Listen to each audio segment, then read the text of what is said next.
I have been gifted this beautiful Kenmore 158 14310, and I can't get this outer knob, the width, to move. I can get the inner part. The inner part moves, but it's this outer part that gives me the stitch width.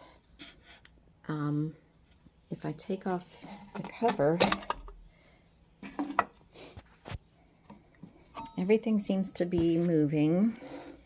I don't know how much you can see. The lighting's pretty low here because it's evening time.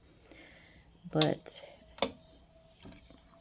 this part is pushing over.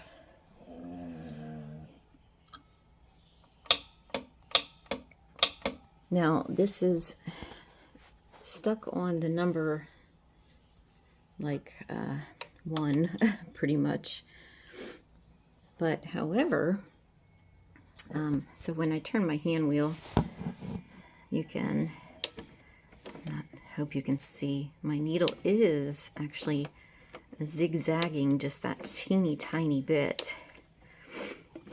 Now I thought maybe something was stuck. This piece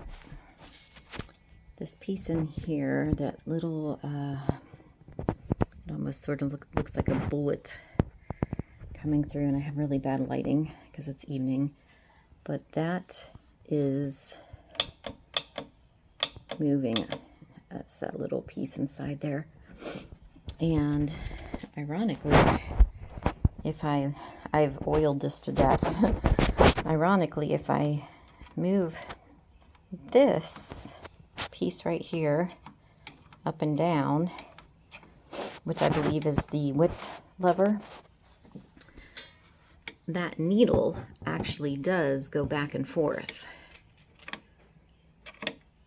Can you see the needle moving? It literally moves all the way over. So I just have the problem that this is stuck.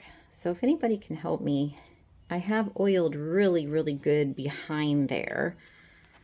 So if you have any other further suggestions, please let me know. Thank you.